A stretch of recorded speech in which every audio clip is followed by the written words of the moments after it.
Jy is die mooiste vrou wat ek nog ooit gesien het. Is jy altyd so charmant? Altyd so eerlik. Pas op vir Jack Krenner. Hy het hom nog nooit deur 'n vroumens laat vang nie en ek glo nie hy gaan nou van kleur verander. Aangenaam kennis meer, kleine. En Jackie, maar pas op vir Hera ook. Jy weet, sy is ook een van daardie verfoeilike lede van die perskorps. Wat was die opmerking oor die verfoeilike perskorps?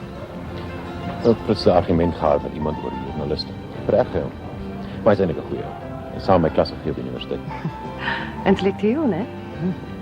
Alles behalwe. Ek is eintlik 'n baie praktiese ou, weet jy. Elektrotechnische ingenieurswese. Broodroosters, eierklitsers. Is dit wat Exit Electronics maak? Onder andere. En wat maak jy in die maatskappy? Ek's die baas. Mens kan dit sien. Jy het die aura van 'n baas om jou.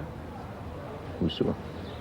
Party mense is so gewoond om bevele te gee, hulle kom dit nie eers mee agter nie. Ek het jou nog beveel.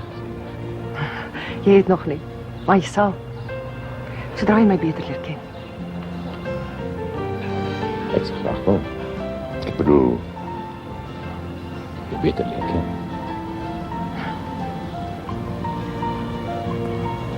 Het maakt nie môre. Hang af. Ek het 'n boot op die vaart.